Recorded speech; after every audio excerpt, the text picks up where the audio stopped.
Alright, guys. I'm starting it. I'm starting it now. Okay, I'm tired of All right. all the setup and everything. Good evening. Happy New Year, everybody. Sports Goofs here. Andrew, Charles. We actually do have a new member of the crew, but he couldn't make it. He's sick. He's out in LA, actually. And but we'll introduce him properly next time.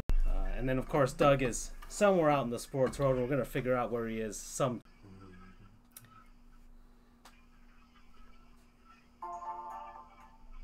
Nice. Okay, let's see if this... Is this working, guys? It should be working, but I'm not even sure.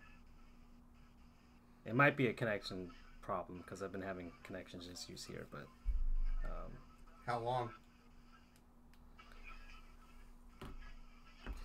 Alright, looks like it's live up on Twitch. Yeah. And I think we're back up on YouTube as well. Are we now? Okay, so if that's the case, Yeah, welcome we're back everybody. up on both. Okay. Welcome everybody. I think to Sports Goofs. Francisco and Andrew here. Happy New Year's. Happy New Year. We actually had technical difficulties.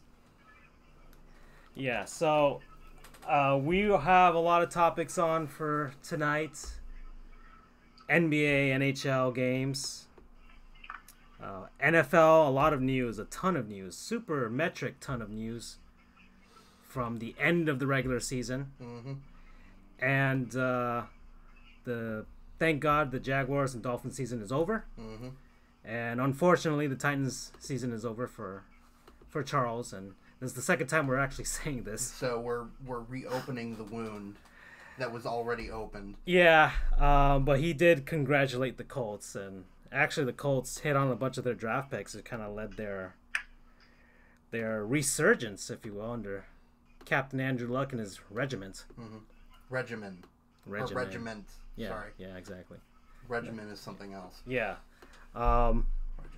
And the Heat are playing the Cleveland Cavaliers right now.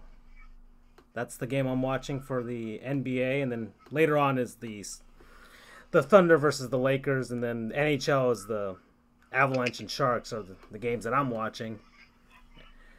But yeah, Charles, what the heck happened with the Titans? Basically the injury bug that is Marcus Mariota, and then having to start Blaine Gabbert. I mean, Blaine's been serviceable this year. He's won us a couple of games, but I feel sometimes, especially for our defense, we have a bad tendency of playing down to our competition.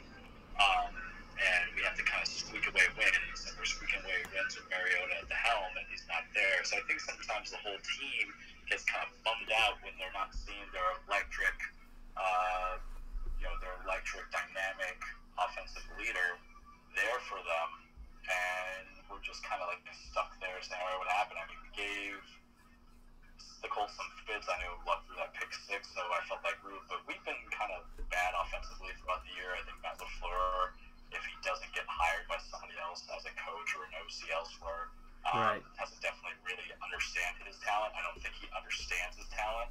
I know that sounds kind of, wrong to say, because he basically said, hey, you have 1,000-yard rusher with Derrick Henry, but he only took like the last 4 games of the season to figure it out, and then Deion Lewis is all but disappeared. Corey Davis kind of took the step up, but no Mariota. I mean, Blaine Gabbert, going back to him, he's inconsistent. His accuracy doesn't have that deep ball that comes in there. He did save you for one game, though. He did, and that's the thing. Sometimes when you get a backup, you just have to be serviceable. You're not going to be a starting quality, quarterback unless your name is Nick Foles, and the guy deserves all the money he can get. But for us, it's just kind of we miss out on some opportunities. I don't think our head was in the game, and the Colts were a better team. So we go 9-7 for 30 in a row. So we are, and it's interesting. We do it with a different head coach this time, and Mike Vrabel instead of Mark Malarkey. And so you put it to rest. I mean, I don't know. Even though we didn't make it, I'm still going to watch the playoffs. I'm very excited for it. Because usually sometimes the wild card playoffs can kind of be a bit of a bummer. But I think we have a lot of good games to come up with it. And hey, my head coach didn't get fired, unlike certain people down in Miami. So we'll take it as a win. Yeah, I know. There's 8 head coaching vacancies. So that's a quarter of the league that's available for this coaching carousel. So I guess we'll immediately go here. The Miami Dolphins are terrible. This is going to be the last one for at least until I would say the NFL draft this year, when the Dolphins will probably screw that up. The Miami Dolphins, Stephen Ross finally got the balls to do something and fired Adam Gase. It looked like that final game of the season against the Buffalo Bills of all teams, they got utterly destroyed. And Josh Allen looked like a god.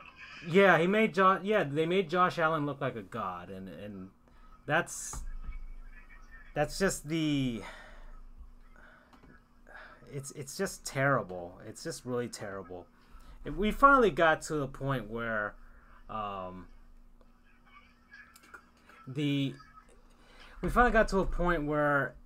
it looked like the players finally gave up on Adam Gase and his stubbornness. That's one of the, I guess, the biggest issues of him, or maybe one of the things he needs to learn if he wants to continue with this head coaching stuff, is he was a bit stubborn. The Dolphins never really established any sort of offensive identity.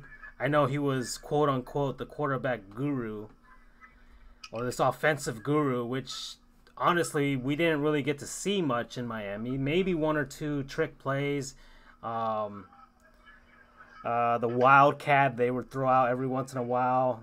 The fact that the Dolphins even scored, what was that play? They played the Philadelphia play, whatever, or Philly. Yeah, so that was the only way they could score.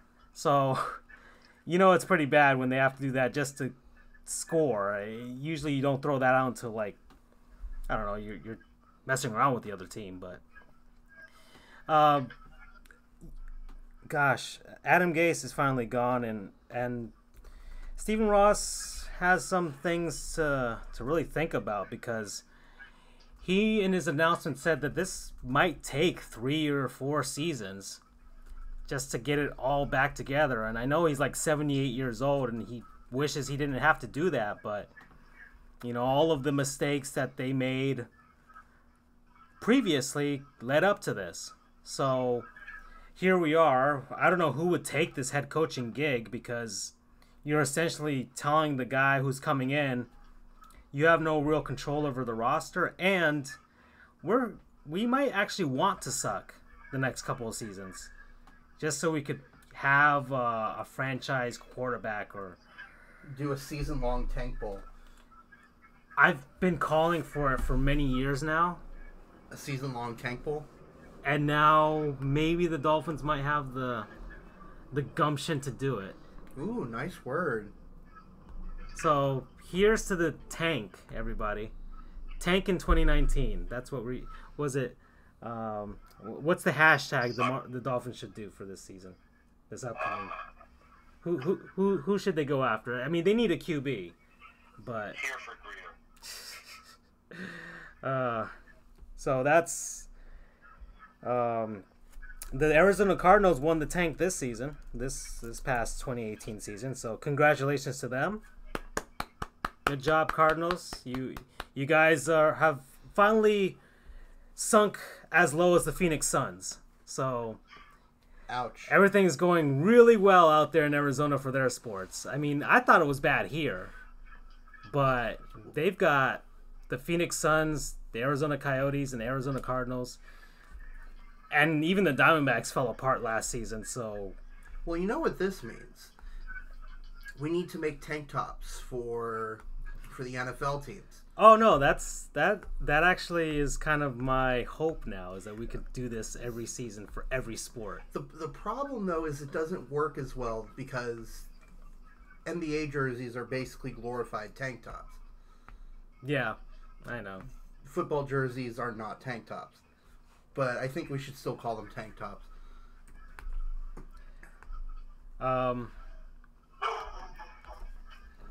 All right, so NFL playoffs, Arizona Cardinals, the coaching carousel is happening, so we'll see what happens after that. What's your most anticipated playoff game for the wild card round? I'm really interested saying the Ravens and the San Diego Chargers, or I guess Los Angeles Chargers now, just because they had a good game a couple weeks back, and I want to see if it's going to be the Lamar Jackson hype that wins out, or if, the Chargers don't beat the Chargers, and actually in the second half, especially when we got down the fourth quarter, they're just very tired on defense, and all you could do with Lamar Jackson was just kind of do your kind of quarterback power options, quarterback sweeps, and they have anybody really throw to. I mean, we really see John Brown and Crabtree, they all look very quiet, whereas if it's got to be a last-minute thing to get a field goal, I think I put faith in Philip Rivers sending out to Mike Williams or Keenan Allen, and even the returning Hunter Henry, and also Melvin Gordon's back, but they'll limit him out a little bit. But it's going to be brutal. I think it's going to be a little nasty. It's going to be played in Baltimore, so how the weather is going to be. But I think it's going to be good. Definitely excited for that. I can actually chime in this time because I actually do follow the NFL. What's yours then? This is for Chargers Ravens. Sure. Oh, okay. Well, are you covering any specific game, or are you just overall? No, I mean overall, which is your more anticipated wild card game coming up? I mean, for me, it would be the battle for the AFC South between Indiana and Houston. That's a good one. Or Indianapolis and Houston. Some people actually have an issue with whether you say Indiana or Indianapolis for the Colts, but whatever. You guys have a long name, so screw it. I just want to see if the Colts can kind of keep this gravy train going. Gravy train. Because it's been fun to see. I like Andrew Luck because he's the Dolphins quarterback that he should have been the Dolphins quarterback. That's all I'm saying. The Dolphins ruined him, and I just look at him from afar and think, what could have been? So I'm hoping for success on his part, so the Dolphins fan in me can feel even more terrible as he continues his successful career before he goes into Canton, Ohio. And Ryan Tannehill is a very bizarre and 7-year-long footnote in Dolphins history. A future XFL quarterback in the making. Or AAF. Don't forget the AAF. I always have to make a plug for them because they have the Orlando team. Dad, I was thinking Andrew Luck, his dad, is, I think, president or vice president for the XFL, so, he'll probably put Tannehill a good work for him. Oh, really? I didn't know that. Yeah, Oliver Luck, I believe, before I run my mouth, I'll just kind of fully verify it, but I know one of the offers that he made was, yes, he is currently CEO commissioner of the XFL. And actually, while we're on the XFL, I'll just quick diversion. They finally announced what cities the XFL is going into. Okay. I'm about a month late to this, but I didn't find out about this until a week or so ago. It was very unheralded. So the XFL teams, do you guys know them yet, or is this... I'm assuming Vegas? Surprisingly, no. Oh, okay. So we've got Dallas, Houston, Los Angeles, and I'll say the stadiums as well. Dallas is Globe Life Park.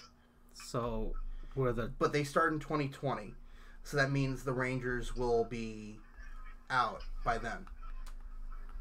So they're gonna play in the Rangers' old ballpark, correct, or current ballpark right now.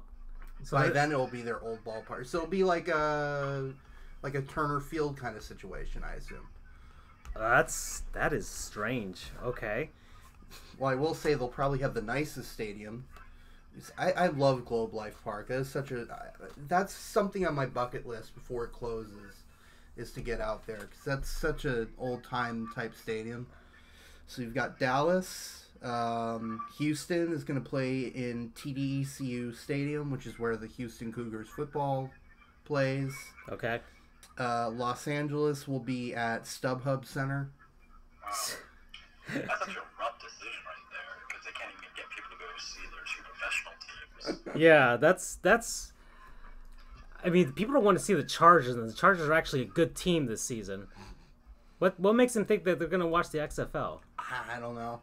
Okay. So, New York, although They're going to be playing in MetLife Stadium. So, wow. So I would assume just lower bowl is being sold I would think so. with suites. Because, dang. All right, so I'll keep going. Seattle is going to be playing in CenturyLink Field. So they're actually sharing these NFL stadiums? Surprisingly, yeah. Wow. At least they didn't. I'm surprised they didn't share Houston with the Texans. Next city is St. Louis. I'm surprised they're not playing at the Astrodome at this point. That would have been a good idea. St. Louis, they're playing at something called the Dome. Oh, well, that's the Edward Jones. It's where the Rams were playing. Okay. It's empty. Might as well use it. So that actually makes sense. They're filling the void there. City 7 is Tampa. They're playing at Raymond James Stadium, or Ray J, as everyone likes to call it. They're not playing in Orlando. Well, AAF has Orlando. Okay. Okay. So. And then number 8 is Washington, D.C. They'll be playing at Audi Field or Audi Field. That's where DC United, the MLS team, plays. All right. So, I mean, what are your guys' thoughts on the teams, or not the teams, or the venues? Right, and the team names haven't been announced yet. They've just announced the cities and locations. Okay, the cities. Like I don't know why they wouldn't go for a slightly minor league feel and just be in smaller towns where people might actually want to have a connection with their cities, because there's some pretty good minor league sports towns out there that people actually go to see their teams. Like they could have put a team out in Memphis, maybe played a team. Well, Memphis is covered by the AAF. Oh, okay.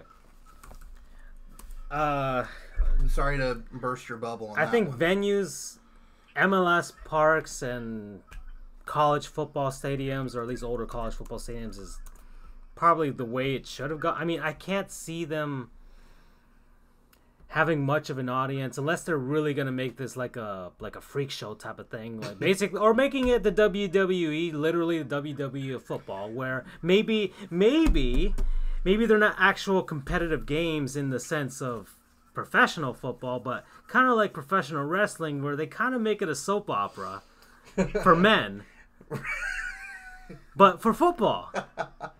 I could get behind that with like these like actual cast of characters where they actually have to write in their storylines, have their rivalries, maybe have a cage match every once in a while. Maybe they'll have like a penalty box like the NHL. Yes. And have like you get a personal foul, whatever, or any sort of holding penalty, go inside the cage, and you'll have to wrestle another guy on the other team, and whoever comes out will decide whether they accept or decline the penalty. I don't know. I like that. That would be great.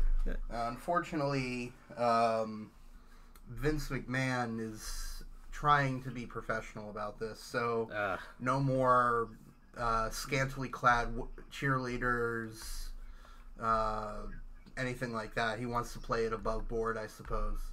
I don't know. I'd really love. I would love to watch that. I would love to see some of these ex-NFL players pretending to know their lines. I'd like to see Vince Young out there. All right, what about you? I gotta chime in on that one real quickly. The best way to deal with overtime is just to put each captain in a steel cage match. Is gonna win. I would be fully supportive of that. For the audience out there, I'm a big wrestling fan, so this kind of speaks to me a little bit. But I mean, all I gotta say is just honestly, Charles, how would you WWEify football? First off, all right, this is how you WWEify football. You're not going for a Super Bowl ring. You're making it into a championship, a title, belt, something they can wear out. That's the first step. It's got to be glorious. It's got to be gaudy. It's got to be like the Ric Flair WCW Woo! belt thing. Not some rings. Who cares about rings? Rings is just for marriage. All right, we're men here. That's going to be the tagline of this episode. Rings are just for marriage. Exactly. We wear belts. You get the most. You get entrance themes. You know. Oh. We're not talking about them cheesy kind of fight songs. You're Miami Dolphins. You're getting some like Goldberg-esque song coming in for some. Come out with fireworks. Yeah. The Georgia Jackhammers, and that's what you gotta name your teams. You gotta name them from like the different finisher moves throughout the years. The Connecticut pedigree for like Triple H, the Hollywood leg drop for the Hulk Hogan leg drop. We can make this. We could probably make it better. Vince, hire me. I'm your guy. I'll also help book your wrestling shows better to make Raw and SmackDown work. We'll compete against All Elite Wrestling, who is getting funded by Tony Khan, co-chairman of the Jacksonville Jaguars, son of Shahir Khan. So look, we brought it all back to the spectrum here because now wrestling and football is closer than we think. Those are a couple suggestions. I've had my geek out moment. Honestly, this is the way they should go. Yes, they should. They should make it. It really should. Just make it like what was it? What's freaking Ice Cube's basketball league? The Big Three. The Big Three. Make it like that, where it's like a traveling show, if you will, between these teams, quotation marks.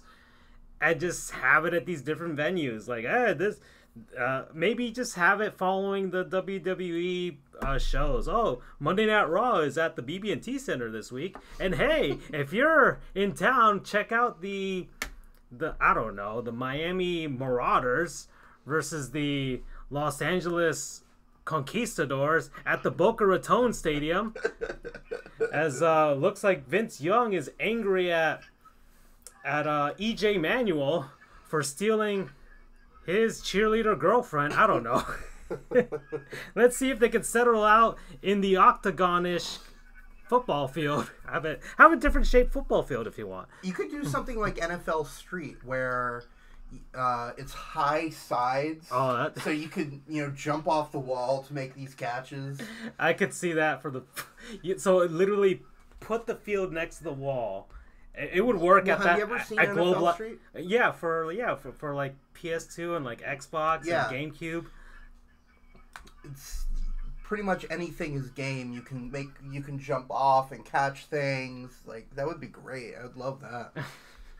There's gonna be a lot of torn ACLs in our league, but it'll be fun. Be like Blitz the League, where, well, I don't want to go into that because that glorifies injury, and some of those are pretty gruesome. Unless we can, well, the idea is to wrestle WWEify it. So you'd have to teach the players how to tackle, but in a way that it looks like they're hurting each other, but they're not. Right. So just have these, instead of actual NFL coaches, actually just have wrestlers as the coaches for their teams. So as they're going through their WWE season, they're promoting their teams. It's like, you know what? After like a loss, you know what? We're going to have to settle this at the football field. We're going to have, I don't know why I keep picking on Vince Young, but Yeah, I mean, he's like 6'4", 240 pounds. It would be like Vince McMahon's big dream to get for heavyweight champ. Or Johnny Manziel, although Vince McMahon... I could see Johnny Football doing really well in this league as far as being like a heel. Yeah. Okay? No doubt. He'd be the perfect heel. Okay? Big, rich boy, thinks whatever, thinks he's the hot shot of the world. Like, he could be a good heel in this football league. Gosh, man, man, I'm excited for this, man. And for anyone listening, this was absolutely not planned, this discussion. But it's definitely where the XFL should go. I enjoyed this discussion. We'll have to come back to it. All right. Yeah. You want to get that game going? I don't think my computer can handle it today, guys. Oh, okay. Right. I'm still working towards getting a better PC, but I actually do want to transition to where in the sports world is Doug. Okay, our good buddy Doug. He never seems to be here because he's out in the sports world just making it rain. Or he's just in his office working. But somewhere not in his office, like he's out working someplace in the sports world. Ooh. So guys, I'm gonna give you some clues. You guys have to figure out where the heck Doug is in the sports world. All right, let's do this. So this city was founded in 1777, but not officially incorporated until 1852. It has a population of 122,725 people as of, I don't know when, 2016 or something. It is home to tech companies such as Intel and Sun Microsystems. Do you want to take a guess at that one? Where is Doug? Where's he sitting at? Can I say he's in the Northeast? No. He's obviously not in Seattle because the population is way too small. Right. Say Portland? Getting warmer. Okay. Ow. Okay. It is part of the San Jose metropolitan area. Sacramento? Nope. Getting warmer. I'm bringing out a map. Wait, which metro area did you say? San Jose. Oh, so that's way south. No. San Jose's north, right? Right. Is he actually in San Jose? No. But it's around San Jose. If I give you the last clue, you guys will know it. All right. Nevada. Before we... Where? Nevada. No, not Nevada. Is he in California? Well, obviously Yes, he's in California, yes. So it's near San Jose. And there's a pro sports team here? There's a pro sports team here, but the municipality is not the name of the region of the team, but it's something important's about to happen there. Oh, is he in Santa Clara? Yes, he is in Santa Clara. Home of the San Francisco 49ers and Levi's Stadium, and, of course, the 2019 College Football Playoff Championship, which I'm actually obligated basically to bring this up, is not the official FBS championship because there is no universal FBS championship. It's not like a unified belt in bringing it back to wrestling or boxing or whatever.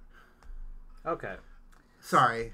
you needed to get that off of your chest. I needed to get that off my chest. Yeah, because we're going to college football now. A lot of bowl games happened, the most important of which was the Sun Bowl. In El Paso, Texas. It was actually a squeaker of a game. The Stanford Cardinal defeated the Pittsburgh Panthers 14-13. I gotta be honest, this bowl season has been hot and cold. You've had incredible games. Actually, I can't think of any right now, but there have been some. And then you've had these complete and utter disasters. I'm not sure if you guys been following, but the Cheez-Its Bowl, that actually is a bowl. It's played at, I'm just going to call it Bank One Ballpark. Okay, where the Diamondbacks play. Okay. That was like 7-6 was the final score, and there were 9 turnovers. It was just an ugly game. The Clemson semifinal against Notre Dame was complete and utter trash. Yeah. There was a 30-3 blowout over in Arlington at the Cotton Bowl. And then Oklahoma made the Orange Bowl semifinal interesting, but it was, no offense to Oklahoma, but that was pretty much destined to be the result from the end. They got a few good touchdowns at the end to make it close, but it was really Alabama all the way. Yeah, I mean, gosh, this college football bowl season for me, I mean, which is non-existent for you, Mr. Seminole. Yeah, I know. But even then, like, hearing it on sports radio, I think there's kind of a burnout in some sense after a while. Because there's so many bowl games that, honestly, do most of them even truly matter between some... I don't find a matchup between 2 7-6 teams very appealing at... I don't know, the middle of nowhere in some other state that you don't really care about because you're not from there. I used to agree with you. Yeah. Because I think there are, I'll have to look this up. How many bowl games are there? Honestly, like I think some of these sponsors are trying to like I honestly think some of them are trying to figure out, man, How ridiculous of a name can we make this bowl game? There are 40 bowl games this year. 40 bowl games. Dear Lord. That's 40 too many. Other than the Orange Bowl and, the big ones. The 6. The Orange Bowl, the Fiesta Bowl. Was it the Sugar Bowl? Cotton. The Cotton Bowl. The Peach. Peach Bowl. And the Rose Bowl. And the Sun Bowl. Those are the only ones that really matter. Well, like I said, I used to agree with you, but let me... I mean, the Sun Bowl's been happening since the 30s. Right. Okay. Let me give you the flip of the argument. Okay. Having been a fan of a team that, up until within the past X amount of years, we just went to these quote-unquote minor bowls, it's a way... It gives you a reason to actually... It gives you a reason to go for 6 wins. I mean, obviously, any team wants to win every game, but that's a huge milestone to be able to say, we are bowl eligible. And, for lots of teams like FIU, our beloved FIU, thanks to how the system is right now, they have no chance of getting to the playoff. I hate to admit it, but it is what it is. If UCF went on a 25-game win streak and still couldn't even make the top 5, let alone the top 4, there's no way that FIU, which played in just its 3rd bowl game this year and won its 2nd bowl game, is ever going to make the playoff. I hate to admit it. But it gives these guys something to play for at the end of the year. And it's not just the game itself. These guys get what are called swag bags or whatever. That's true. Like, for example, the only reason I keep bringing up UCF is because they're the one I follow the closest. So the Outback Bowl guys all got gift cards to Outback Steakhouse? I assume so. Okay. But like UCF, which is the PlayStation... That might be worth it for some people. So UCF, which played in the PlayStation Fiesta Bowl, all the guys got PlayStations. PS4. Oh, so... Okay, that could be some incentive. And then there are other things that are called quote-unquote gift suites. Right. Where the bowl says, all right, you have X points. You can pick whatever the heck you want out of this selection, but you can only make it up to X points. So you could spend it all on a grand watch, just go for one really expensive thing, or you could get lots of like medium or small little things. And players get like watches. Some bowls they get personalized memorabilia, you name it. So, and then usually these players get like a commemorative jersey because it's a special edition jersey. Okay. But then also, like, FIU went to the Bahamas Bowl. My guess is none of these guys have been to the Bahamas before. And that's exciting as heck. And plus, they get the chance to play for a trophy. So, I know there are a ton of these games, but it's almost in a way kind of a way for the players to celebrate themselves, their fans, as a way to kind of say thank you and also to cap off the season in a fun way. Okay. I mean, that's a good, interesting perspective to hear from. It's just different for me because I come from a football powerhouse school, and if you're not in one of those 6 bowl games or fighting for a national championship, the season's a failure. Right. So who cares about going to the Camping World Bowl, and getting an RV rental for free. And don't get me wrong. For a Seminole player, Don't get me wrong. All 130 teams in FBS, they want to play for the national championship. It's just who they are. They're there for a reason. They're the cream of the crop. That's the top flight of college football.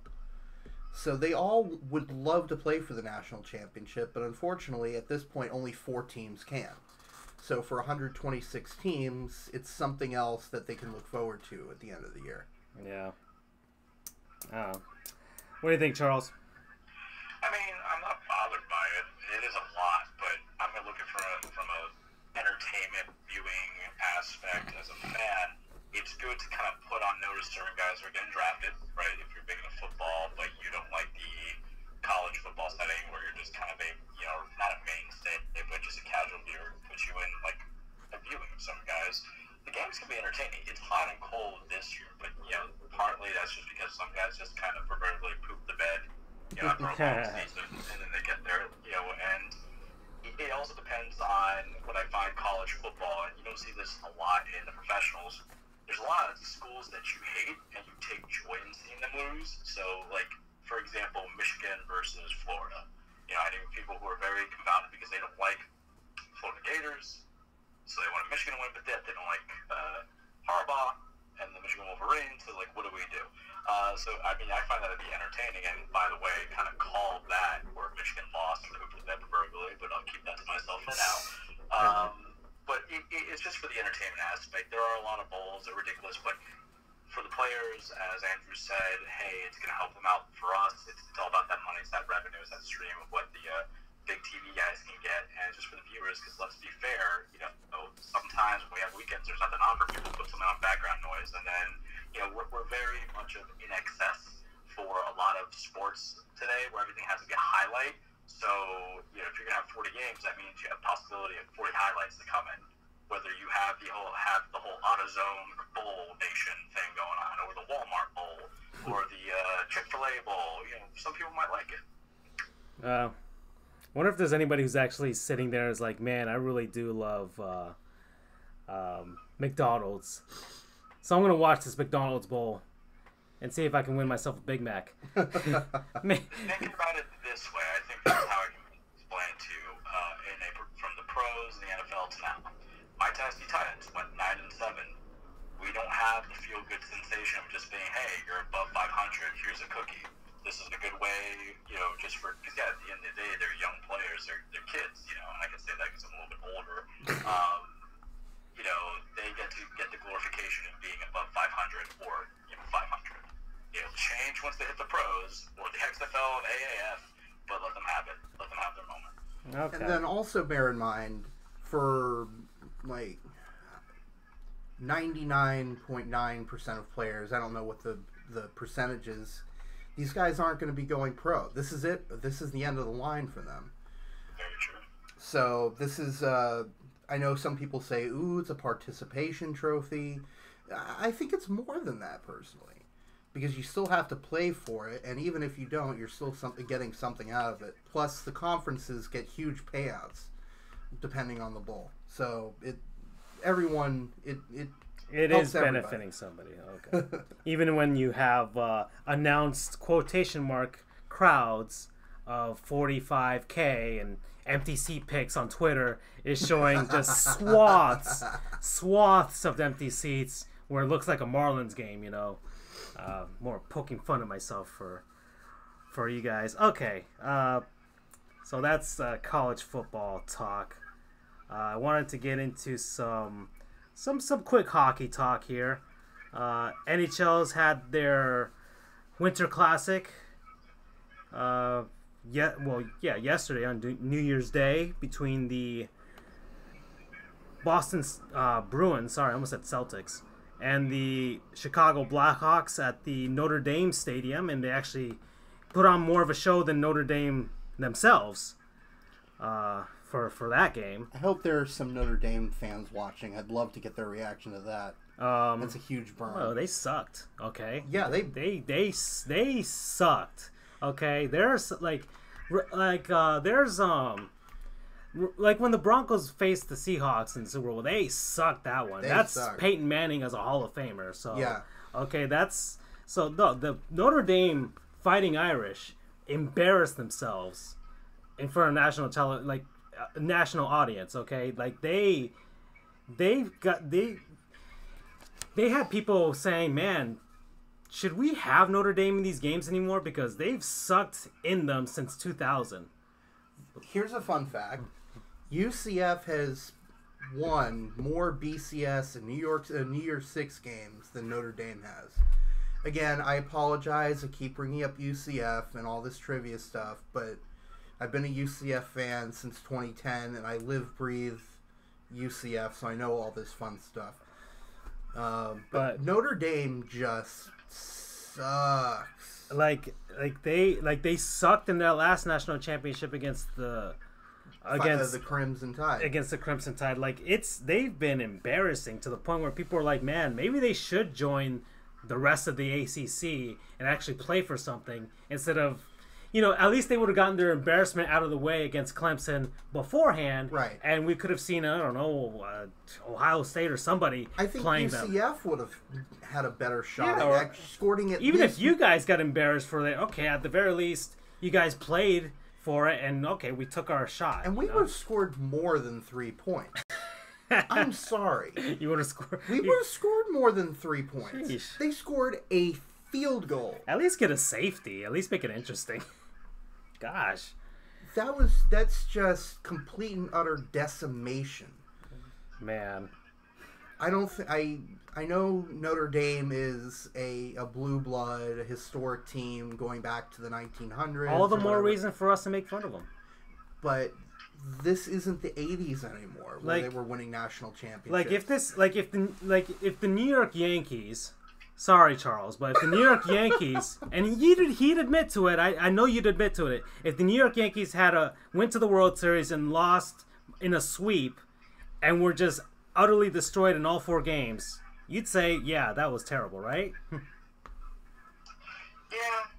But not just a sweep implies that it could be like 4-3. No, I'm saying they got they utterly got destroyed. They just got decimated. Right. That's happened in certain World Series. The Red Sox versus the Colorado Rockies, and part of the playoff process is the journey to the end, and you're not sticking the landing as a fan of the sports rule when you can't even win one game. I mean, look, I think everybody likes that supreme dominant being that eventually wins out. Man, you're not having fun with it. It feels like a waste. So I think the same thing going to Notre Dame. It's just like, all right, we had conversations in the past and other episodes about, hey, this is not the proper team to get in there. They haven't really tested their mettle, and yeah, they're undefeated, but it's kind of like undefeated with an asterisk, and this is why there was an asterisk, because they literally pooped the bed. Yeah. All right, that was a tangent, but but they did suck. That was a tangent by all of us. That's very rare for all of us to gang up on one. We went topic. from hockey to college football, and we ended up in baseball for some reason. Well, speaking of I guess we should finish up our hockey discussion. So All-Star Game is happening in San Jose this season.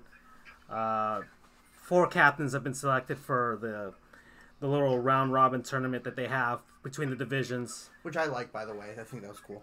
The Toronto Maple Leafs in the Atlantic gets Austin Matthews as their captain. So, with the way the Maple Leafs are super popular right now and that they're actually good, I totally saw that coming. Mm-hmm. It was either him or Steven Stamkos. Although Nikita Kucherov is on a hell of a tear right now. Exactly. And then Edmonton, Connor McJesus. He was the only one that you could choose, even though he's mired in Edmonton right now. Honestly, man, that guy, you just feel sorry for him. Because the Oilers of all teams, they have this fantastic superstar, and they just can't put a team around them. And they've had fantastic superstars for who knows how long. Well, they've had number one draft picks. Yeah. They've had Ryan Nugent-Hopkins, RNH. Well, he's still on the team, but they just cannot. They're Notre Dame right now. They suck. Well, the Washington Capitals got Alex Ovechkin, but he's sitting out. He is sitting out for the Metropolitan Division, so he will be suspended 1 game because of it. Really? Yeah, if you sit out the All-Star game, when you're selected, you'll be suspended 1 game. Wow. So he wanted to get some rest for the push. He wants to win another Stanley Cup. I can understand that. So he actually did it last season too, so it's not anything new. So most likely Sidney Crosby will replace him as captain. And then finally, Nathan McKinnon for the Avalanche. Another good choice, actually. I see nothing wrong with that one at all. Is he still on the Avs? Yeah. Okay. Yeah. He is the Avs guy.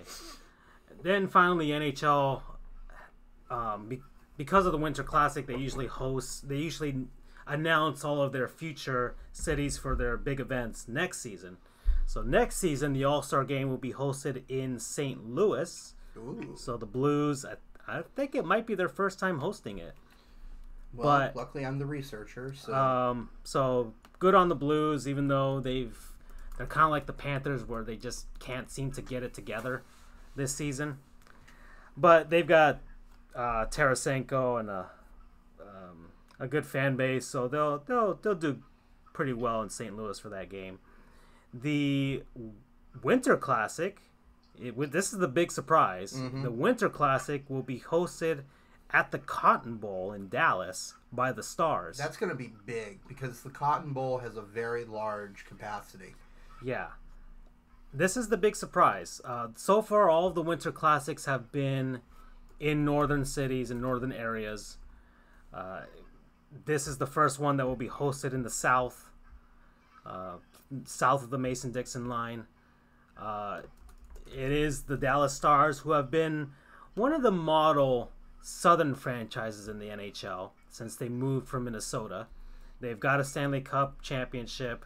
They've got a good team right now, even though their GM totally ripped Jamie Benn and Tyler Seguin like no other GM has ever done before. Like, I actually admired it, to be honest. Like, he called out his two superstars for not playing hard enough, and that's why the Stars aren't as good as they should be, according to him.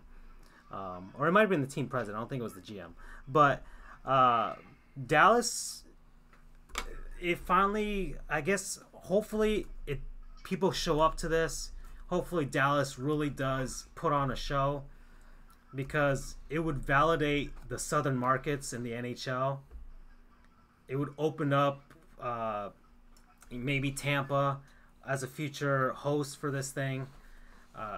I know that LA has already hosted a Stadium Series game between them and the Ducks at Dodger Stadium, but this is different. This is like LA is like a 50-year-old team. This is the Stars, who have 25 seasons in Dallas right now, and they've actually cultivated a pretty nice hockey fan base. Over and there. One of the best goal horns in the league. Yeah, the goal horns, actually, for every score, they sound it off for every score. So it's, they score 3 goals, it's burr, burr, burr, like it's fantastic. But just the horn itself, the sound. Yeah. And by the way, to go back to your point, this will be the 3rd time St. Louis has hosted the. Oh, okay. They've hosted previously in. They haven't hosted in a while, I'm assuming. But getting on to that, they've hosted. I just had it. Okay. So it's the Stars are hosting, but they haven't announced their opponent. This is their 3rd time and their first since 1988. Okay, so it has been a while. So it's been 21 years now. Something like that. I think it's confirmed that the opponent will not be the Blackhawks, much to the joy of hockey fans and even some Blackhawks fans who are kind of getting burnt out with this too. So my question would be, who should be the opponent? Well, I mentioned to you before we went on air, but I really want the North Stars. The Minnesota Wild. Because, as we mentioned, the Dallas Stars, they used to play in Minnesota. But then they moved down there in, I think, 1993. Yep. They moved to Dallas in 93. So this would be 2 Minnesota franchises playing. So I would be disappointed if it's anything other than those 2 teams. Okay. That's one. I see the argument for it, and and a lot of people would love that. My other one would be the Nashville Predators. because once again, another push towards validating the southern markets in the NHL. True. The Nashville Predators are awesome right now. Their fan base is probably the best one in the NHL at this point, as far as just making it look like going to their arena would be the most fun thing to do ever. It's all your fault. It's all your fault. That they have these chants. They outside of the arena, they have they have like some sort of vehicle that's like painted in the team colors of the opponent, and they just have people. You can just grab a sledgehammer and just go to town on that car. For the playoff series against the Winnipeg Jets last season, they actually brought a small airplane so that people could actually smash it up to bits. That's awesome. It's awesome. They throw catfish on the ice. That's their thing. They actually do have a catfish tank at the arena that you can take selfies with. And then they've got all these country music stars who have just jumped on their bandwagon. It looks like just like a rocking good time. Some honky tonk hockey would be great to see them versus the Stars. That would for me, that would legitimize the southern markets if they could fill up that Cotton Bowl with fans dressed in yellow and green, not needing a northern franchise to prop up the game, because they could easily do that. Have the Dallas Stars facing off against the Detroit Red Wings or something, because that would be a historical matchup from the late 90s. But I don't think they should do that. If it's a northern franchise, it should only be Minnesota. Other than that, like, the Stars don't really have a rivalry of any sort again with the Bruins or the Rangers or the Flyers or the Penguins. So it really opens up the possibility of a southern team for that matchup. Heck, maybe throw in Tampa if you want, but I think the Predators will be, because they are division rivals. Right. What about you, Charles? What do you think?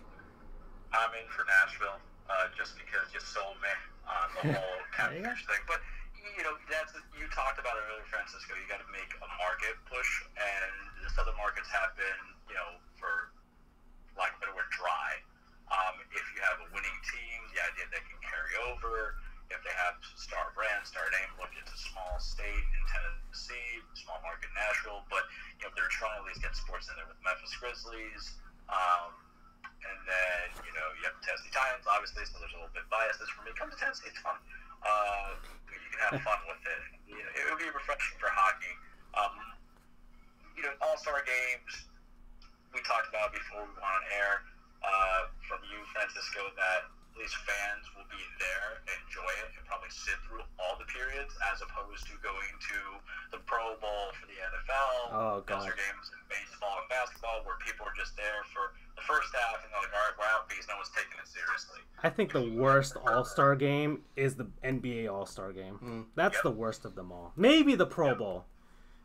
But I think the NBA All-Star game, just because of, I don't know, it has nothing. There's nothing for it.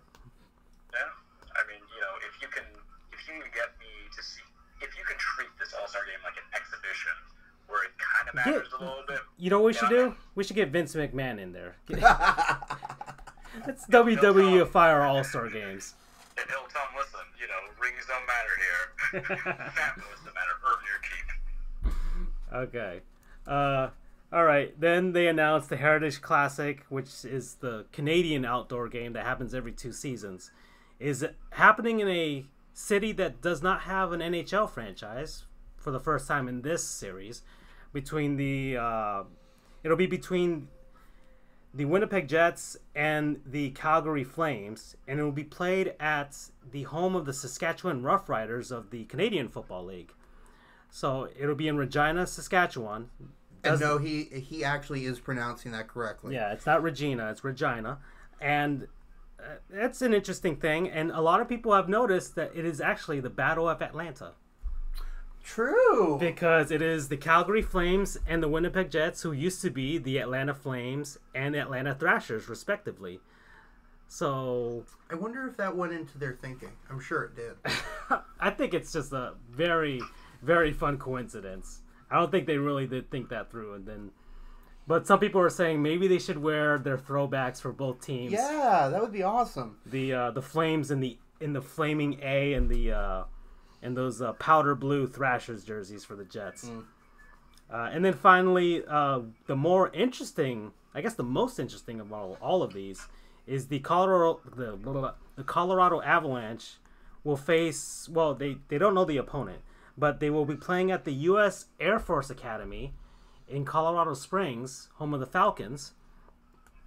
They'll be playing a game out there, outside. Which I think is cool. I mean, last year's Winter Classic, or was it a Stadium Series, was played over at at Navy, right, over in Annapolis. Right. So I think it's cool that you're getting going out there, playing in front of our current, former, and future troops. Gives them something cool to do. Colorado Springs is very cold at that time of year. I don't know who would be the opponent. Who would be the rightful opponent for the Avalanche in this one? Panthers. Yeah, 1996 rematch. That's what everybody wants to see. I don't think it would be the Panthers, but I guess maybe Vegas, because Nevada is probably that would be interesting. Nevada is pretty close to Colorado. I was all things being thinking. considered. I don't think they would put Dallas, even because they'd already be hosting their own outdoor game. Right. Maybe I guess as a '90s throwback, you could have the New Jersey Devils.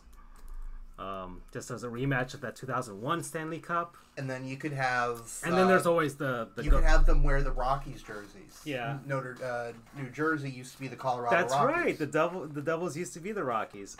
Or you could just have a original 16, which I would assume would be the Red Wings, to have that, once again, throwback to the 90s. Right. Even though there's really nothing there anymore between those two teams. They're not even the same conference. And that's really the big NHL news right now. Season's kind of humming along. The Lightning are still decimating opponents. And there's no really truly awful team just yet. Maybe the Senators. Maybe the Senators can get truly awful and we can see a glorious tank there. But they just traded for Anders Nielsen. So that's... Can you still consider a tank bowl in hockey, even though they didn't play bowls? The Tank Classic. Tank Classic. Okay. I like that. Okay. So we're halfway through, guys. We're halfway through. We get to our favorite segment here. We'll a word from our non-sponsors. Excellent. It's our kind of thing we always look forward to. So I don't know who wants to start this. You want to go, Charles? Yeah, I'll start it. This week's, for me, sponsors, because let me tell you, I'm thinking with my tummy. Dinner time is coming around. And after we get out of this, I'm going to go get myself a nice, big, heavy sandwich, burger. Maybe I'll get some wings from it. My non-sponsor this week is Buffalo Wild Wings. Oh. B-dubs. Not much going on. B-dubs. Feels appropriate, because I was thinking about it. Let's go to a place that has all the screens on there so I can see all my sports, my whopping, 2 NBA games going on that I'm probably not to watch with LeBron, Lakers, and doesn't have LeBron, and, Thunder just there with Westbrook being all sullen and playing like crap, and then seeing some college basketball teams that I don't know, but I'm hungry. And I want some food. Plus, the reason why I'm putting on blast a little bit is because they have a new burger that's basically, it's like somebody like me, a lazy bum, just put his chicken tenders on top of his burger and just ate it at one shot. Well, now you can get that. It's like $11.99. I forgot the name of it, but you'll know what I'm talking about. Go think with your stomach, folks. My non-sponsors is B-dubs. Promo code hungry. Okay. Alrighty. I'll let you go next because I have to change mine at the last minute. Okay. All right. So my non-sponsor is Puma. So Puma has been providing excellent footwear since 1948. They are based out of Germany, if you did not know. Puma is back in the game of basketball with current stars under their belt, including the 2018 number 1 draft pick of the Suns, DeAndre Ayton. He is a Puma dude. They have different collaborations with different brands and celebrities, including Pepsi, Sonic the Hedgehog, Transformers, Barbie, Hot Wheels, Rihanna, and Selena Gomez.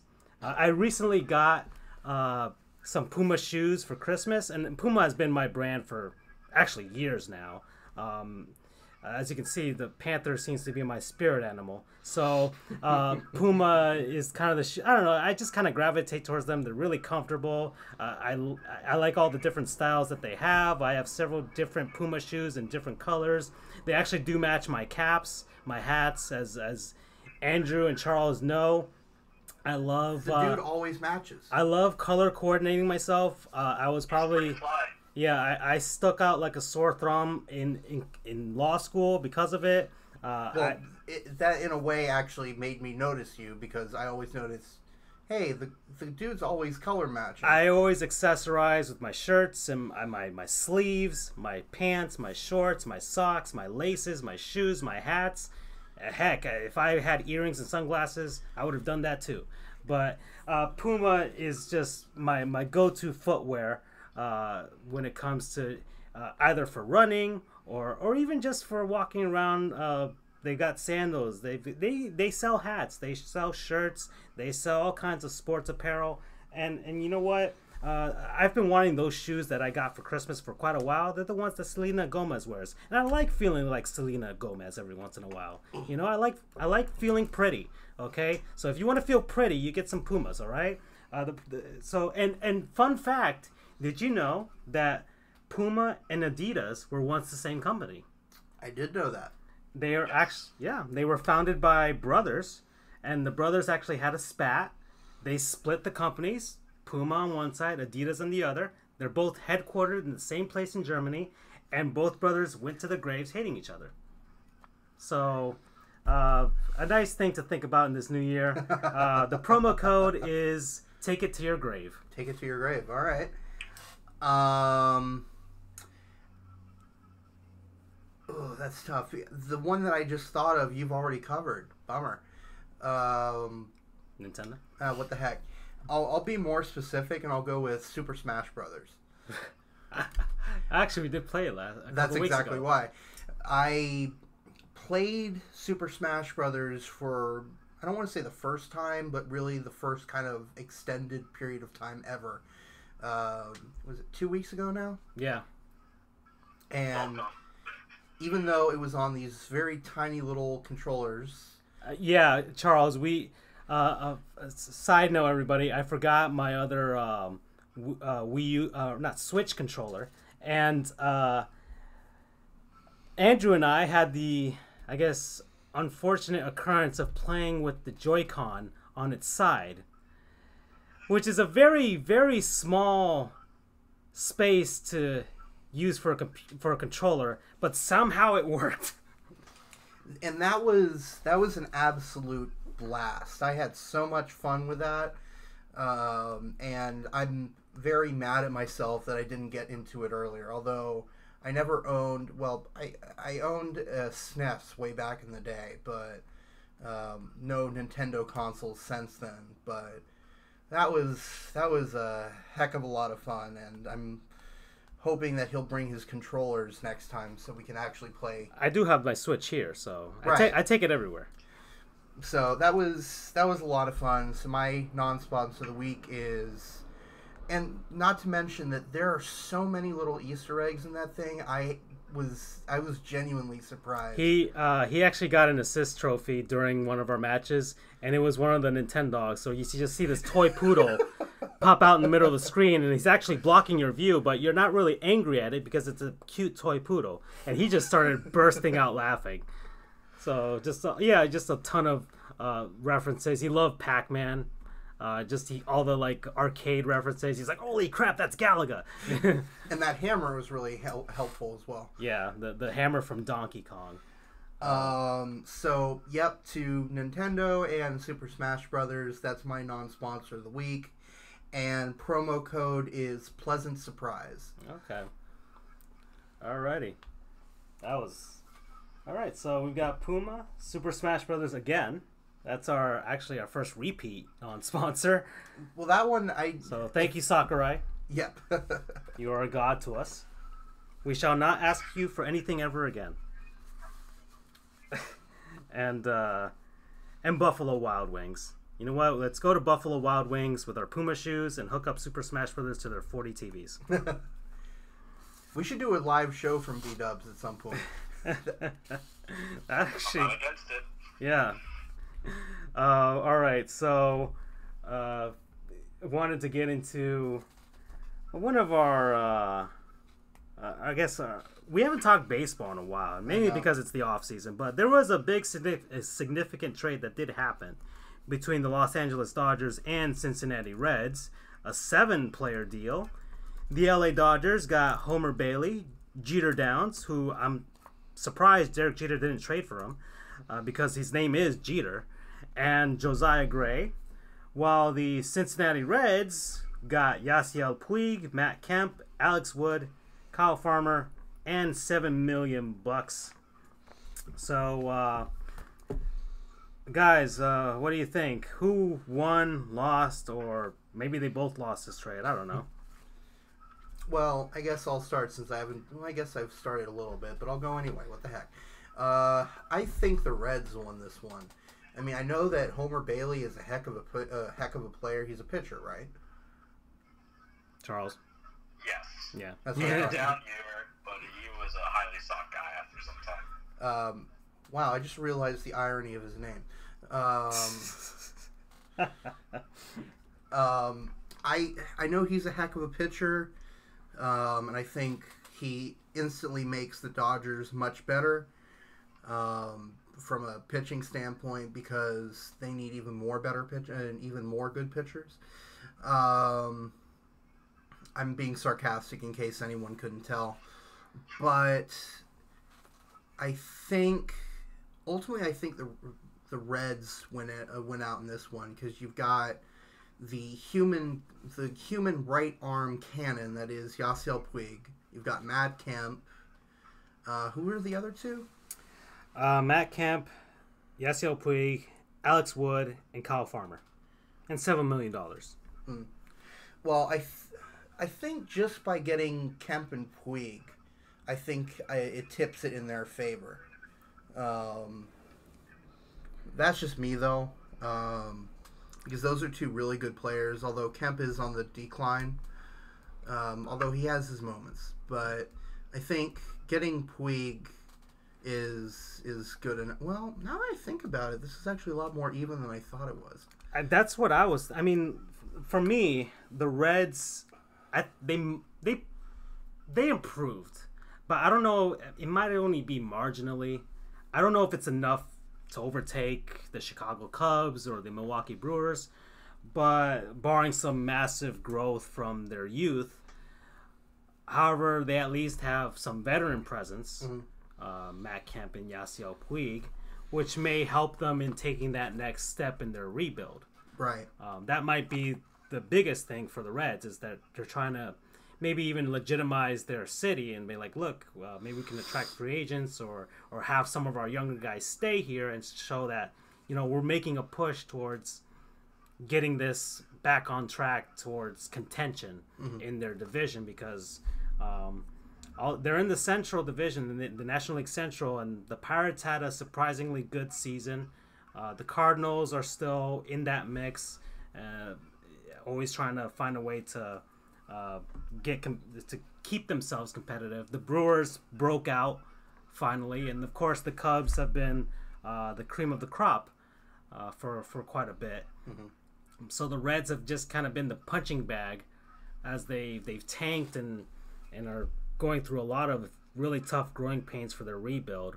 However, they have improved, and this trade only makes that transition towards their next step easier.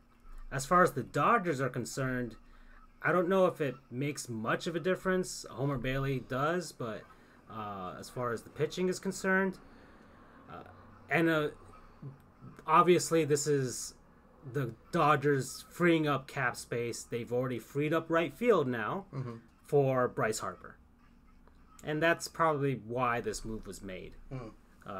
Because Harper, he's from Vegas, so the closest team would be those California teams like the Dodgers. Right. For him, he has shown some some expressions towards wanting to play for a team like the Dodgers. And the Dodgers have the dough to give Harper that $350-400 million contract he'd probably be searching for. Or another thing that was thrown about is the Dodgers could offer Harper maybe not a long deal, but a shorter deal where the average salary would be record-breaking as well. Right. So he could be making $40 million per year. I'm sure he'd actually take for that. 5 seasons instead of over 10 seasons, you know, or something. I'm sure like that. he'd prefer that. So that the Dodgers aren't tied to an aging superstar at the end of the, because that's what usually happens. Right. Is like Albert Pujols signed a massive 10-11 year contract with the Angels, but the Angels kind of have to pay for it at the end because they're paying superstar money to an aging superstar. Yes, Hall of Famer, but he's not going to be producing towards those numbers. This is those not last 2 or 3 seasons. This is not mid 2000s Albert Pujols. Yeah, this isn't Albert Pujols hitting that home run silencing Houston in 2005, nor is it Pujols in that 2011 World Series run. But the Dodgers maybe want to avoid Harper at 35 plus, when you could have Harper in his prime right now and pay premium for that prime. However, if it leads to a World Series championship, it's worth every dime. Yeah, because they've been spending a ton and they have yet to win the World Series. All right, Charles, any thoughts? Yeah, very briefly, because you kind of both hit the nail on the head here for me. And for both? Here's the thing. It's shedding salary. For Dodgers, it's shedding salary and a headache. You're trying to help out, get as much guys as you can get away so you can get a chance at Harper. And it's a possibility. I mean, I don't think anybody really knows where he's going to go. And I think he's going to be that free agent who doesn't sign the big deal on day 1 of the winter meetings, day 2, day 3, whatever. He's going to take his time because he can. And he's going to see what the best fit is. I do like the idea that you can get him on a short-year deal, but the whole thing is that if he's going to look for a long deal anyway, wouldn't he just go to an AL team? So maybe he might just chip out and see what he can get now in the short term and then get something in the long run. But that's speculation when speculation can't help us. I think this is more for the Dodgers to get rid of the headache that is Yasiel Puig. When Mattingly was there, they kind of very contentious with each other. Puig was benched, sent to the minors, came back up. He didn't kind of learn his lesson. There had been trade requests that came into it. And even with Dave Roberts, who's more even-keeled than Mattingly, it's kind of like, I can't deal with this kid.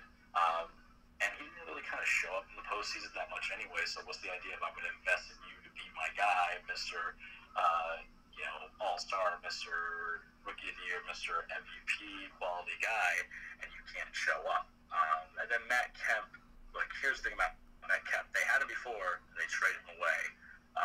He's on the decline. He had a good resurgent year, but this is more or less them just saying, let's not fall in love with a guy who's kind of been a mainstay for a good portion of his career for us. Clip it. He's 33. He'll be 34.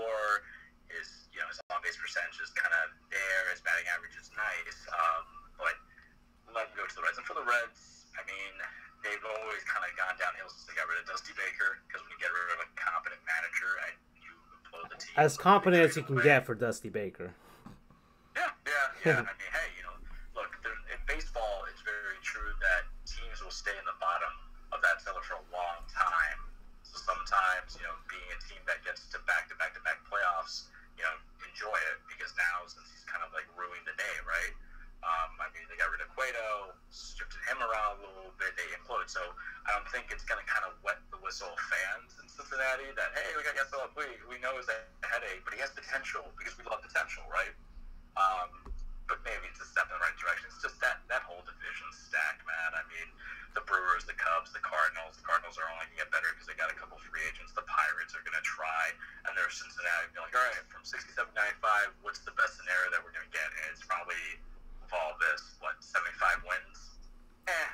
Yeah, I mean, that's probably their goal, is to improve by at least 10 games That's my goal as a Marlins fan, honestly, is, hey, instead of 99 losses, let's get to 89 and see what happens. Okay. Speaking of, kind of transition here to, I guess, a topic. Since it's 2019 now, a lot of people have their resolutions. And I decided about sports resolutions for you guys, or maybe for some teams you're following. So, do you guys have any sports resolutions for yourselves or for your teams? You want to take this one, Andrew? I mean, I could start off and Yeah, kind go of ahead. I mean, for me, as from a personal standpoint, I'd like to be comfortable enough. Hey, what's up, KLW? How you doing? Hey there. We're actually talking about our sports resolutions for this year. What we want for ourselves in sports, and maybe we want for our teams in sports, and some goals that we would like for them or ourselves to hit. And for me, it'd be buying season tickets for any of the teams that I like down here, except for the Dolphins. Except for the Dolphins, I'm not paying season ticket prices for that team because I know they're gonna tank. I buy season ticket, like any sort of package, maybe even a small one, maybe like a 10-game package for like the Marlins or the Heat or the Florida Panthers. And if I had to go for one of them, it'd probably be the Panthers, just to support them because I think they need the most support out of all of them. Jeter's fine. You're fine, Derek. I'm sorry. I would put the Panthers over you, but don't worry. I like the new uniforms. I bought my dad a hat. So you're good. But for myself, it'd be buying season tickets because it'd mark a milestone for me as a fan, and also as I guess an adult too. I'd finally have enough to, be in that sort of group of people. Hey, I have season tickets to such and such team. I know, Andrew, you got season tickets to the Knights, right? So, I don't know. How does that feel as a fan? I like it personally. I mean, I always enjoyed going to the games as a student. And I went to pretty much every game that I could. But it's something about being able to say, I'm a season ticket holder. You get this lanyard. You get a hard plastic card with your info on it. I don't know, something about that is kind of makes you feel special, makes you feel kind of a part of a club. And you know that you're supporting your school, which I know already gave them like hundreds of thousands of dollars to go there. But I don't know, it's interesting, and I enjoy it. I mean, I re-upped. This is my I think this is my third year being a season ticket. This will be 2019 will be my third year. So it's cool. It's interesting. I enjoy it. If I had more money, I would be a season ticket holder for other teams, so long as I could actually go to enough games to make it financially worthwhile. Yeah. Because like UCF, my tickets this past year it was like $120. If I could go to 0 games, that doesn't make any financial sense. But since I was able to go to enough games to make that worthwhile, then yeah, it's totally worth it. Yeah, that's kind of like the thing I'd like to experience myself is, they always have the teams have like their season ticket showcase or whatever. Like people go, they sit in the seats, they see where they want to sit, how much they want to pay, how many games they want to get. So I'd like to have that experience too, where it's maybe I have somebody showing me around. Because I don't know if I could get tickets. I don't know if I would want like upper deck seats. I'd maybe want something a little nicer. Even if I had to choose less games, I'd like something a little nicer down below. The other cool thing about it, at least on my end, is you don't have to go through all of the websites. You can just say, you know what, I want to go to the game today. No StubHub, no SeatGeek. You just go. I mean, I think anybody would still just go if they wanted to, but it's cool that you just like, all right, pick up and go. You don't have to go through the hassle of going through StubHub and all that. It makes you feel like a real fan because you're not going one game at a time. You're a part of something. Yeah. Like that. Yeah, that's kind of what I want to feel as far, especially like with the Panthers, because I threw so much of myself into them. Even becoming a super hardcore fan, and then they rewarding me in some sense with press pass and things like that. Like, I'd like to kind of re-up the favor in some, even though I've already sat in the best seats you could ever get at a Panthers game, which is literally the owner's seats. Right. So there's nowhere to go but down from there. You lucky dog. But still, I know Wait, owner of the team? Yes. I'll ask you after this since it'll take too long to discuss. But it just the fact that I got press pass, I wrote and stuff, and just got lucky that the owners offered me a seats. You're right. It just goes down from there. I actually swayed the seating arrangement at the BB&T Center. So wow. So that's just a secret thing. Well, not really a secret. People know. But, okay. Besides that, okay, fan resolutions or sports resolutions for teams. Just two of them, two teams. FSU football. Don't embarrass ourselves for 2 seasons in a row. That's all I want. Okay? FSU football, get your stuff together and become the Seminoles, as you are a football powerhouse. Don't embarrass us for 2 seasons in a row. Okay? Or at the very least, if you're gonna suck, beat the Gators and the Hurricanes and we'll be fine. That's all. Okay? And finally, the Miami Marlins.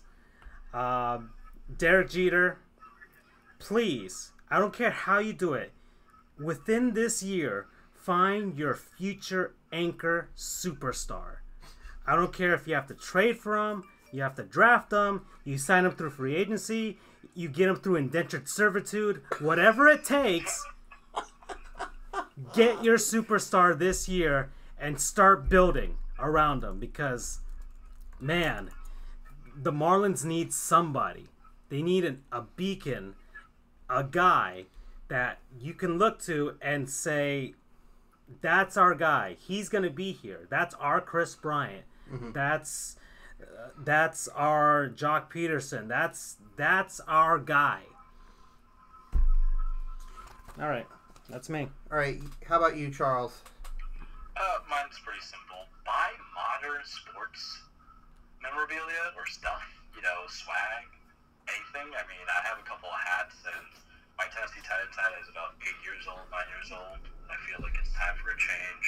I have a couple of Yankee hats I can improve on. It's just, the thing is for them, it's always the same color, blue or black, and that's it. You don't get the different colors like I do? Yeah, I can't wear as many hats as I used to. Yeah. And, so it's like I don't get that opportunity, and then the only time you'll catch me on wearing a hat now, in the professional version of Charles, is when, I'm at the gym and I don't want clients to see me or respondents to see me. To play incognito, because I look like a man-child as it is, so it definitely helps me in my favor. I always contemplate about getting a jersey, but I'm a tiny guy, I just basically look like the guy who got into his dad's clothing, and I don't need to do that. So we go with hats. We go with hats. We go with hats. That sounds like the better option. So I mean, the only reason one I have is a Miami Heat hat, and I was looking at that Vice hat. I'm like, ooh, this is fly. But I forget that I just dress like a bum half the time, and I don't have to be a professional guy. But I'm trying. So that's gonna be my thing. Whatever it is, whatever team it is, get a modern day look. I don't care if I gotta buy a special edition of like the Vice, shoes if they ever make them, which would be awesome because I like the aesthetics. I'd be behind that, or I'll do the tank top. I don't care. I'll look jacked doing it. But I'll make you. I'll special custom make the Atlanta Heimlich maneuver tank tops. Please do. Let everybody know that I got them. Show up to the Marlins Braves game. Yes, that's my resolution, I guess. Okay. For me, in terms of teams, you can probably guess that this is going to be related to UCF. just have another good season. It doesn't have to be another perfect season or 12-1 season. Yeah, you guys took brunts on social media yesterday. Hopefully it'll die down eventually because it gets very tiring and I have to kind of stay away from social media because it just gets annoying. It's not that I'm afraid of them, it's just it's annoying. Yeah, I can get that. I just want them to have another good season. I want the whole athletic department to have another well-rounded, good season. Our athletic director, Danny White, wants us to be a top 25 athletic department across the board. I'd like to see that happen. Yeah, how's your baseball team? I never really hear about you. We're actually not bad. Okay. We had a couple of good years with our old coach Terry Rooney, but he's kind of tapered off the end, so now he's an assistant at Alabama. Our current coach is Greg Lovelady. He's a former catcher for Miami. Won a national championship with them. When? 01. 01? Huh. Because I was coached, or at least I was trained in pitching by, I don't know if he's still the all-time winningest pitcher in Hurricanes college baseball history, but he was one of the best. Alex Santos. Actually, he was, I think he was friends with Alex Cora. Because I think they went to school together. Because Alex Cora was a alum, and of course, Cora just won the World Series. Right. So, just a tangent there, but he might have played with Alex Santos. So that's possible. I'm sure I can look that up. We came awfully close to making the playoffs last year. That eventually fell through, but we're getting there. So UCF, Lightning. Across the board. Yep. Okay. Lightning. I'd like to see them win a Stanley Cup, but again, I'm not. You're wary. I'm wary. Yeah. Same with the Rays. I don't think they'll win a Stanley Cup, but I'd like to. I'd leave. Was that a joke? Was that intentional? No. Oh. Well, I'd love to see the Rays win the Stanley Cup. I would like to see them win the Stanley Cup as well. I don't think they'll win the Commissioner's Trophy, the World Series. You still get a kick out of that, don't you? What? That slip. Yeah, no, it made me think of, because speaking of UCF, because I was looking at the tweets, and I was looking at this guy who tweeted something like the season, like before the season started, like around August. Mm-hmm. For everybody says for UCF to be even qualified to the playoff, our schedule should be like this: Alabama, Florida, Florida State, Miami, right. Georgia. All these, he's just naming all these superpower teams, and I'm like, I think I commented to him like. We have to beat the Dolphins and the Jaguars and the Buccaneers. Like, just naming all these ridiculous teams that they would have to go through just to be considered for the playoff. Right. And I'm like, you guys might want to face the Washington Capitals and Golden State Warriors while you're at it. Maybe then you'll be placed in the playoff. Okay, I digress.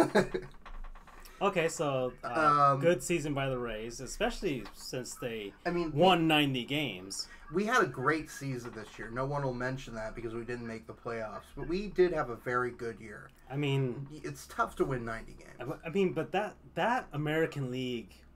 East. The American League in general was so top-heavily with the surprising Oakland A's. So, really, with the A's... Who knows if they're going to build on that season, because they're the A's. They're either going to be super awesome for they could moneyball their way to 100 wins one season, and the next season they're trading off their assets at the deadline, the trade deadline. So with the A's, it's a toss up whether they're going to be good or not this season. So maybe that opens up a wild card spot for a team like the Rays, who also kind of, I guess, sort of moneyballed their way there too, but. The Rays kind of operate differently in some sense. because they actually at least made the World Series, which the A's have yet to do under Billy Beane. And the American League East, yes, you have the Red Sox and you got the Yankees, so you pretty much assured that the Yankees or the Red Sox will take one of those wild card spots. But after that, I mean, that Central was terrible. That American League Central was just supremely awful. Joe Mauer has retired now, so who knows how that's going to affect the Twins. And the Rays could have a shot as long as one of those AL West teams doesn't rise up. I'd like to see the Jags make it back to the playoffs and not completely... They were probably the most disappointing They were team. extremely disappointing this year. Yeah. As a fan, personally, I want to kind of jump off of what Charles said. I would like to go and get some jerseys. UCF Hockey has a really good jersey set, and they do sell some. I think you have to buy them at the game, though, right? Yeah. The Lightning, their jersey look is okay. But I would still get one just out of principle. Yeah. I guess I would get a baseball jersey too, but really more the sweaters. It's kind of odd to wear a baseball jersey around. The hockey sweater makes a bit more sense. You know which baseball? I guess since we're talking about merchandise, one of my favorite things that I actually have. I don't know if you remember the baseball sweaters from, let's say, circa late '90s. Which one? They were starter jackets. Yeah. And especially the Marlins one, because it's black with the Marlins script logo in teal, with the sleeves in teal. It's got on the F logo on on the sleeves, and it's got the teal striping pattern. Like it's glorious. It's like the '90s threw up on it, but I love it. And I got it as a kid, so it was actually, they were expensive too. They were like $150. And I remember my mom's boss actually bought it for me. Oh, that's nice. Because he's got a bit of money, and he was a baseball fan, so he was a New York Giants fan actually. That's how old he was. That is exactly it. I still have it too. It fits me now that I've lost the weight, but it's a little short on me. Yeah. Since I got it when I was like 11, but it's a great one. Even though it doesn't keep you that warm, you have to wear something under it if you want to, wear it out. Yeah. It's cold, but we're in Florida, so how many times am I going to bust that out? Right. So, yeah. So that's kind of it for me. I know that's kind of boring, but I just want all of my teams to do well. Even if it doesn't end up resulting in a championship, except for the Lightning, because I feel like they should win the cup, but... They should. This is it.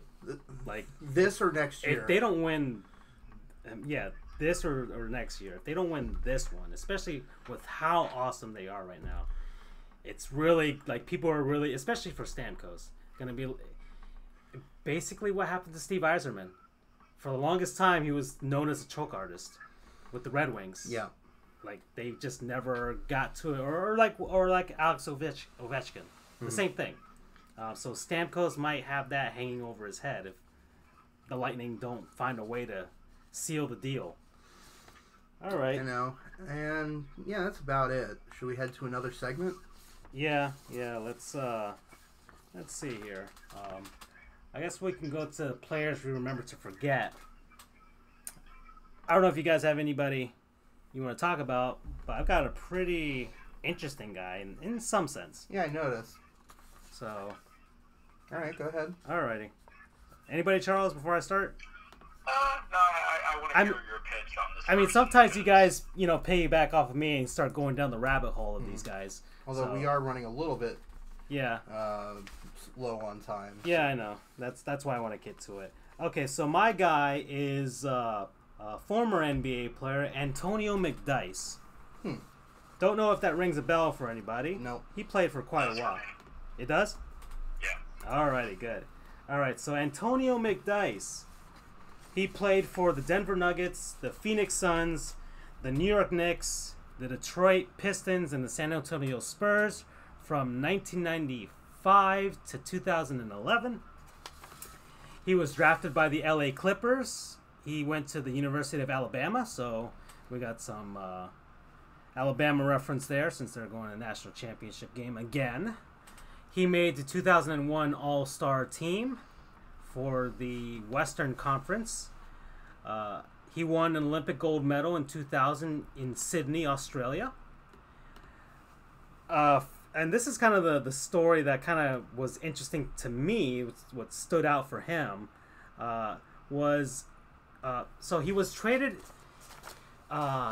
just before the season after he was drafted to the Denver Nuggets. And he played there for about 2 seasons. Before the 3rd season, he was traded to the Phoenix Suns. The Phoenix Suns had an awesome season that year with a young Jason Kidd. And so he was a free agent after that, though. So during that offseason, he was mulling over his options, and he decided to talk to the Denver Nuggets again. Mm-hmm. And so he was being wooed by the Nuggets at that time. And so Jason Kidd, Rex Chapman, and George McLeod of the Phoenix Suns decided to fly through a snowstorm to convince him to stay in Phoenix. Huh. Okay, now the reason it was a snowstorm was because this was the 98 lockout shortened season that was coming up. So it was winter when this happened. McDyess was with the Nuggets GM watching a Colorado Avalanche game, and Jason Kidd and his crew arrived to the arena, the McNichols Arena, and the GM found out that they were there. Oh boy. And so he called down to security to not let them in. Oh. Okay, so this is kind of like the, the center for, he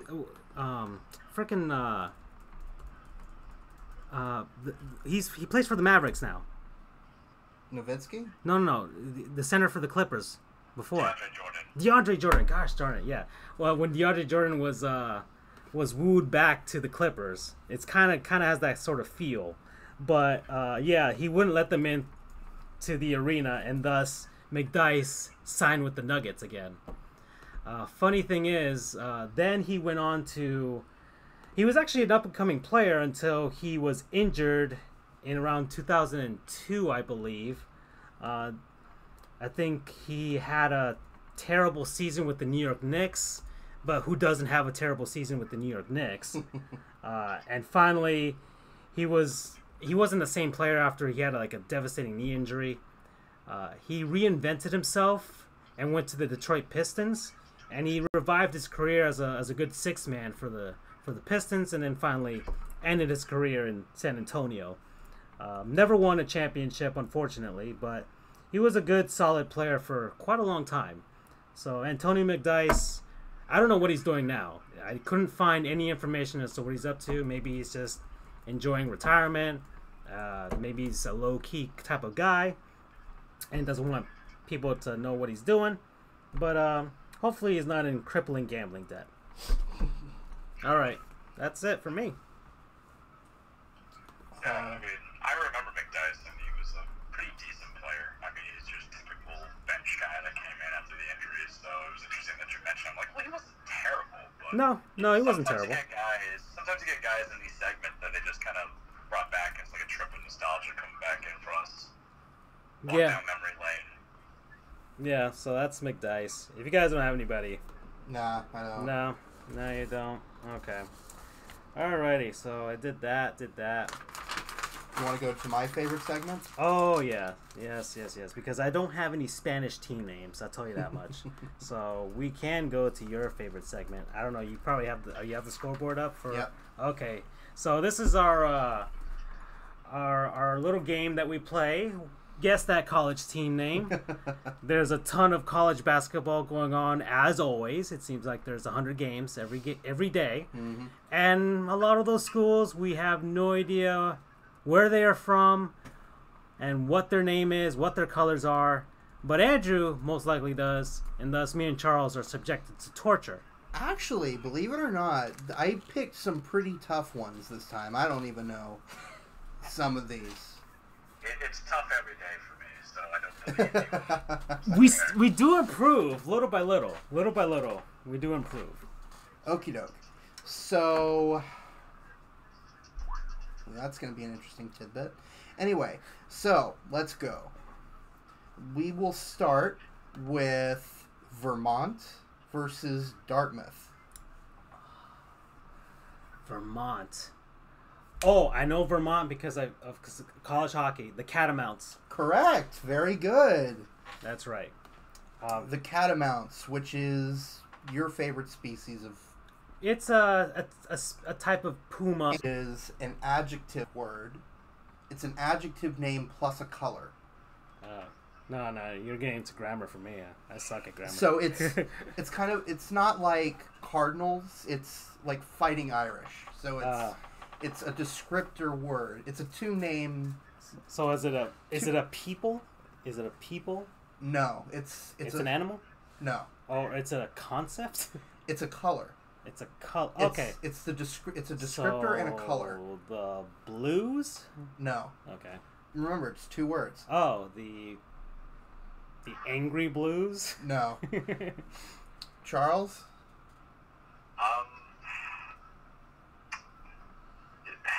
Damn, man. Yeah, I know.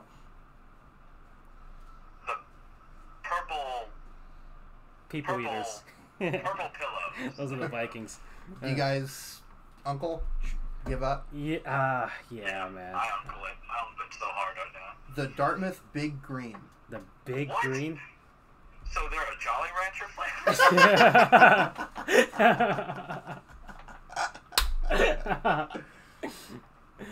Okay. Okay, next. Are they, Fire that AD who gave the name. are they a Jolly Green Giant? Like, is there that should be their mascot? Let's find out. Or is it just like the Syracuse Orange, just a big green circle? Let's see. Although orange makes sense that it's a circle because orange is both a color. I mean, or is Dartmouth like a celery stick or something? I don't know. I'm looking that up right now. Okay. Oh, this is too good. What is their mascot? This is too good. I didn't know this. Okay, I have to confirm that this is true. Okay, it's not their official mascot, thank God, but their unofficial mascot is Keggy the Keg. Hold on. I gotta Google this. It's a giant and keg. put it on screen. That is such a bro. mascot. Hold on. I gotta put this on Google. Hold on, real sec. Keggy the Keg. I love it. Dartmouth mascot.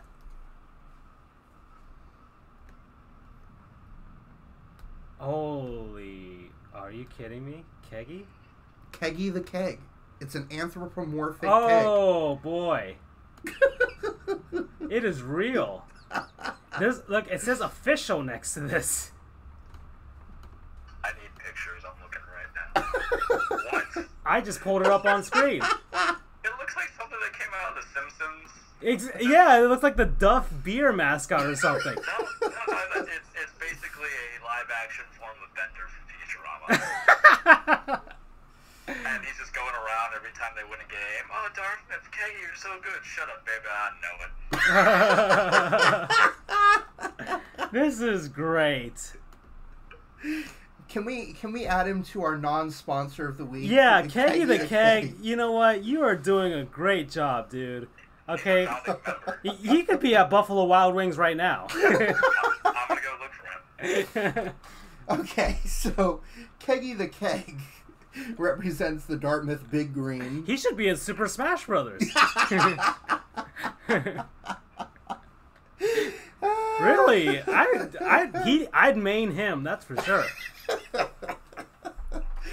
Okay. Okay. Okay. Next up, we've got Bucknell versus Army. Okay. The Army is the Black Knights. Correct. Okay. That's not why I chose this game. Okay. So Black, was it? Bucknell. Bucknell. I swear if they're not the Bucknell Buckeyes, I'm just gonna give up faith in humanity. That makes more sense. Okay, so it's not alliteration. So they're not it the actually Bucks. is an alliteration. So they're the Bucks? But it is not the Buckeyes. Okay, not the Bucks, like the Milwaukee Bucks? No. But it is an alliteration, though. So it starts with a B, then. It does start with a B. Okay. The Bucknell Buckets? Because that's awesome. If they're Which going would go with under Keggy right here. Sadly, the name does not begin with Buck. Or it does not rhyme with Buck in any way, shape, or form. So it's not the alma mater of Joe Buck. Okay, right. That's fine. I'm just going to leave Keggy here on the corner. Bucknell Boy Scouts? It's not the Boy Scouts. Is it a people? No, it is a creature. It is an animal. Okay, bears. No, that's too easy. No. That is too easy. You said that these would be interesting in some sense. This is interesting in some sense. Okay. It's not the most interesting name I've ever heard, but it's decent. Okay. I hope they're the Bucknell Bandits, because that sounds so cool. Bandit is not an animal. Bandicoots? Like Crash No. Bandicoot? Okay.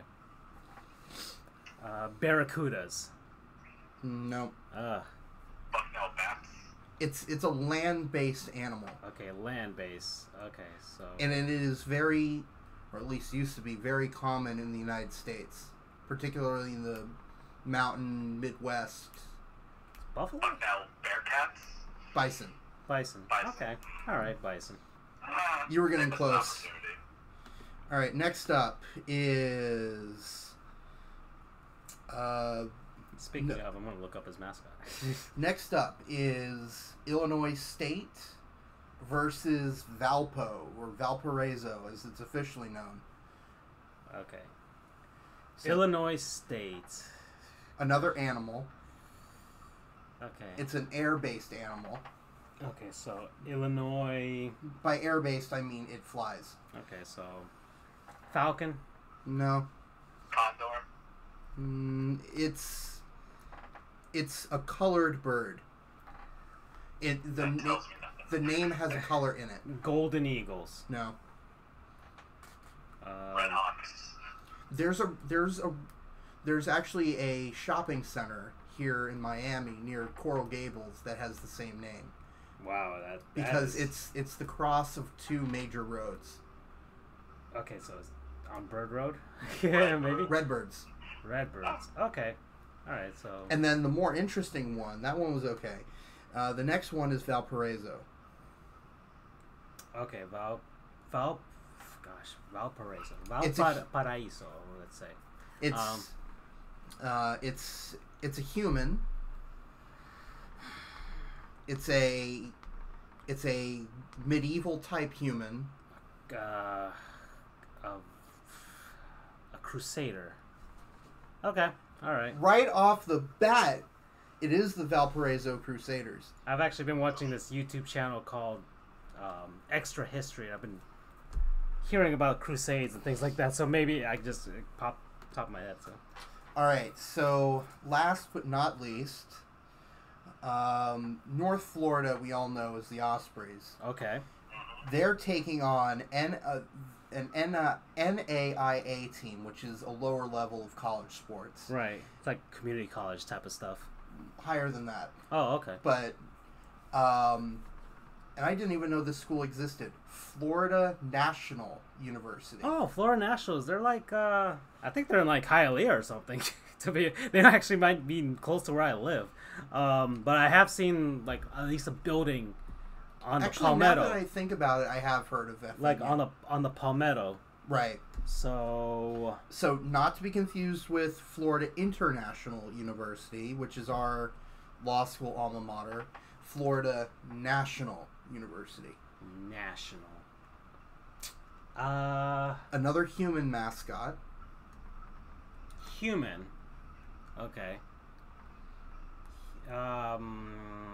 Cavaliers. It does start with a C. Oh. Cavaliers. Not Crusaders, I'm assuming. No. Would make it that easy for you. It's a human. So It's a human. It is a human. I'm assuming it's not Native American. No. Okay. It's an older human. Older in the sense of that's when they existed, really. Okay, so Pirates. No. pirate. Okay. Dang. Another land-based type human. Land-based human. Oh, Well, geez, the Pilgrims. Well, I would. we're getting close, are we? Eh. Like timeline-wise of human history? We're talking like 1500s here. 1500s. Very, very prevalent. Very prevalent, actually, in Florida, if I know my history well enough. Okay, so Ponce de Leon type of guy. That would be Okay. What are they called? Conquistadors. Yeah, there we the go. Florida National University Conquistadors. I knew my Latin heritage would come back to help me. That's a mouthful right there. Okay. And fun fact before we head out here, Yeah. FIU, Florida